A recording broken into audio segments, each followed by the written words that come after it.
A la hora de conceder hipotecas, los bancos van a tener en cuenta diferentes factores de lo que es el cliente prestatario. En la hipoteca intervienen diferentes personalidades. Una es el prestamista o acreedor, que en este caso sería la entidad financiera, y por otro lado el prestatario o deudor, que sería el cliente que solicita esta hipoteca. Hay que saber que deudor también sería en el supuesto de que yo avalase esa hipoteca. Yo, como avalista, automáticamente me estoy constituyendo como deudor o obligado a la devolución de ese préstamo y de esas condiciones que acabamos de pactar con el banco. Para poder cumplir los requisitos de hipoteca, los bancos van a tener en cuenta diferentes factores antes de concedernos una hipoteca. Primero será el tipo de interés que nos van a aplicar y tendremos que negociar, que o bien lo podrán aplicar al tipo del Euribor. El Euribor es la media interbancaria europea, de los bancos europeos, que, para explicarlo sencillamente, vendría a ser el tipo de interés que nos aplicamos entre nosotros, por ejemplo, entre el Banco Santander y Deutsche Bank, o Deutsche Bank y BNP Paribas, o BNP Paribas y un banco inglés. Cuando se prestan dinero para pólizas hipotecarias, pues mira, yo te voy a prestar 3.000 millones para que hagas hipotecas y te lo presto al 2%, y este se lo presta al otro al 2,50 y el otro al 2,25. Lo que hacemos es tomar la media del dinero que se están prestando entre los bancos, ese dinero para hacer créditos hipotecarios o préstamos hipotecarios, y de ahí se aplicaría lo que es el Euribor. Ese mismo índice hasta ahora en España se estaba aplicando también entre las cajas de ahorros y se conocía como IRPH cajas de ahorros. Era el valor medio de interés que se estaban aplicando entre las entidades de cajas de ahorros, la media hipotecaria a 3 años para el cambio de dinero. Otro IRPH que teníamos era el IRPH bancos. Es la misma historia, era el tipo medio en que los bancos se prestaban el dinero en ese momento, y se hace la media aritmética mensual o anual o trianual. A partir de aquí en España surgió otro tipo de interés, que era el IRPH cajas y bancos, que era la suma y la media aritmética de el intercambio entre bancos y el intercambio entre cajas. Que sepamos que a partir del año 2013 la media aritmética del IRPH bancos y IRPH cajas desapareció. Se decretó una normativa que es de obligado cumplimiento para todas las entidades, por la cual, si cuando firmaron la escritura a los clientes no se tomó un tipo de interés alternativo a ese IRPH bancos o IRPH cajas, automáticamente estaban obligados a aplicar el IRPH medio. Pero lo importante no va a venir por aquí. Lo importante viene que la mayoría de bancos y cajas en los últimos años estaban aplicando el IRPH bancos o IRPH cajas, la media entre los dos. Y entonces lo que dijo la normativa, que como este tipo de interés tiene que acabar desapareciendo, si no había una alternativa, directamente se iban a ir a aplicar el Euribor más el diferencial que en su momento se hubiera aplicado. Es decir, todos aquellos que tenían un tipo de interés al IRPH cajas o IRPH bancos y no tenían alternativo la media, el banco está obligado a aplicarnos el Euribor. Que si cogiéramos una media, que la podremos ver más adelante, de cómo ha ido evolucionando el tipo de interés, veremos que los IRPHs, tanto unos como otros, siempre han ido muy por encima de lo que era la media del Euribor. Teniendo en cuenta estos tipos de interés, que lo que nos van a aplicar, asistimos al banco para que nos concedan una hipoteca.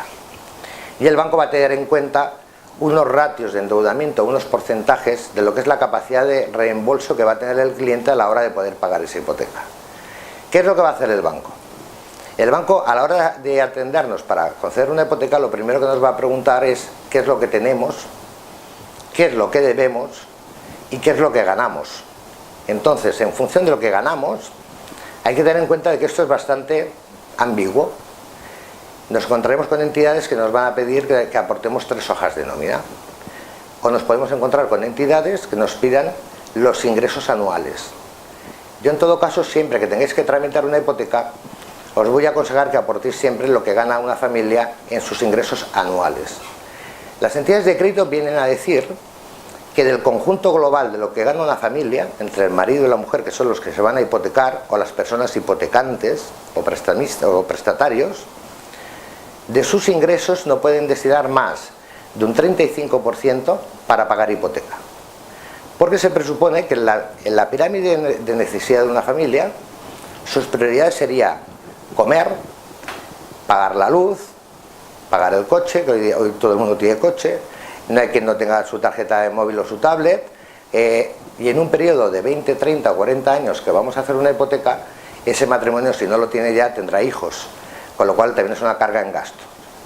Una vez sufragados esos gastos básicos de supervivencia, el banco entiende que una familia no puede pagar más del 35% de lo que gana en pagar hipoteca.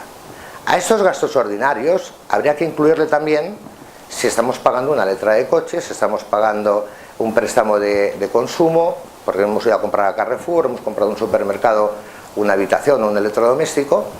Eso vendría a mermar nuestra capacidad de reembolso a la hora de comprar una vivienda. Teniendo en cuenta esos parámetros, que sepamos que los bancos van a tener en cuenta entre un 35 y un 40% máximo de capacidad de reembolso para pagar hipoteca.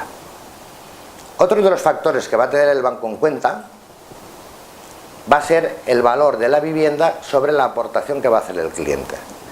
Hasta hace unos años era común, y todos lo sabemos, que íbamos a un banco a pedir una hipoteca para la compra de una vivienda y nos daban, nosotros teníamos 100.000 euros, por ejemplo, ahorrados, que era la inversión que queríamos hacer, y resulta que íbamos a comprar una vivienda y el banco nos daba la hipoteca para el piso, nos daba los gastos que íbamos a tener por la compra de la vivienda y los gastos de la hipoteca, nos daba para el gasto de la boda, nos daba para el coche y nos daba para el viaje de novios.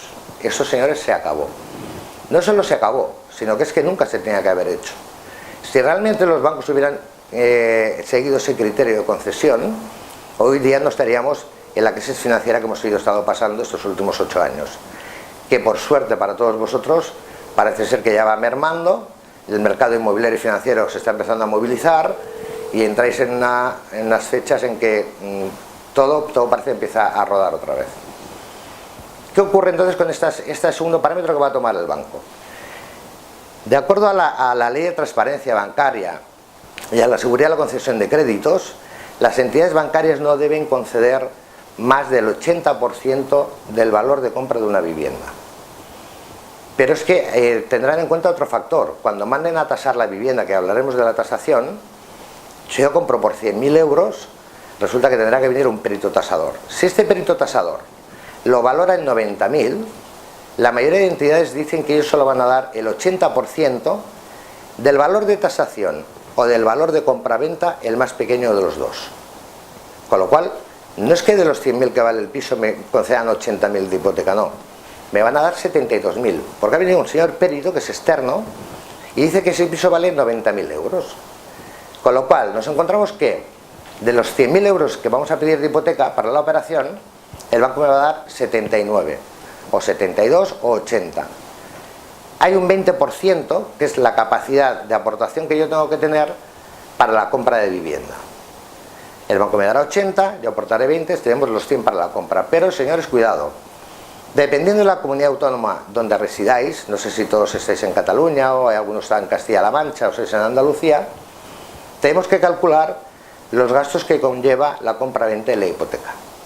En el caso de Cataluña, por ejemplo, si el cliente que compra la vivienda la va a hipotecar es mayor de 32 años y tiene unos ingresos superiores a 30.000 euros, los gastos que ha de calcular son de un 15%. Es una gran mentira cuando la mayoría de inmobiliarias te dicen no, los gastos son un 10%. Y llegas luego a la firma del notario, contabas con una inversión de 100.000 euros para el piso y 10.000 euros más para gastos y resulta que te faltan 5.000 más que no habías contado porque hay gastos de hipoteca, que también los veremos, hay gastos de apertura, hay que pagar peritos, hay que pagar notarios, hay que pagar registros, hay que pagar gestorías del banco, hay que pagar la comisión de apertura, hay que pagar y hay que pagar.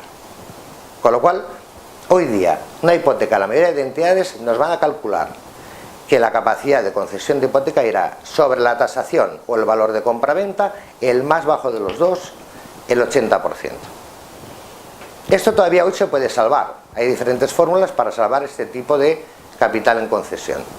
Uno sería aportar una segunda garantía, que es que el 80% me lo vas a hipotecar en el piso, por ejemplo, que compro, Y este otro 20% que me falta, o este 35% que me falta, lo voy a aportar en garantía, pues te voy a aportar una prenda a cambio, que puede ser la vivienda de mis padres, el piso de la madrina, el piso de mi abuelo o el piso de mis suegros.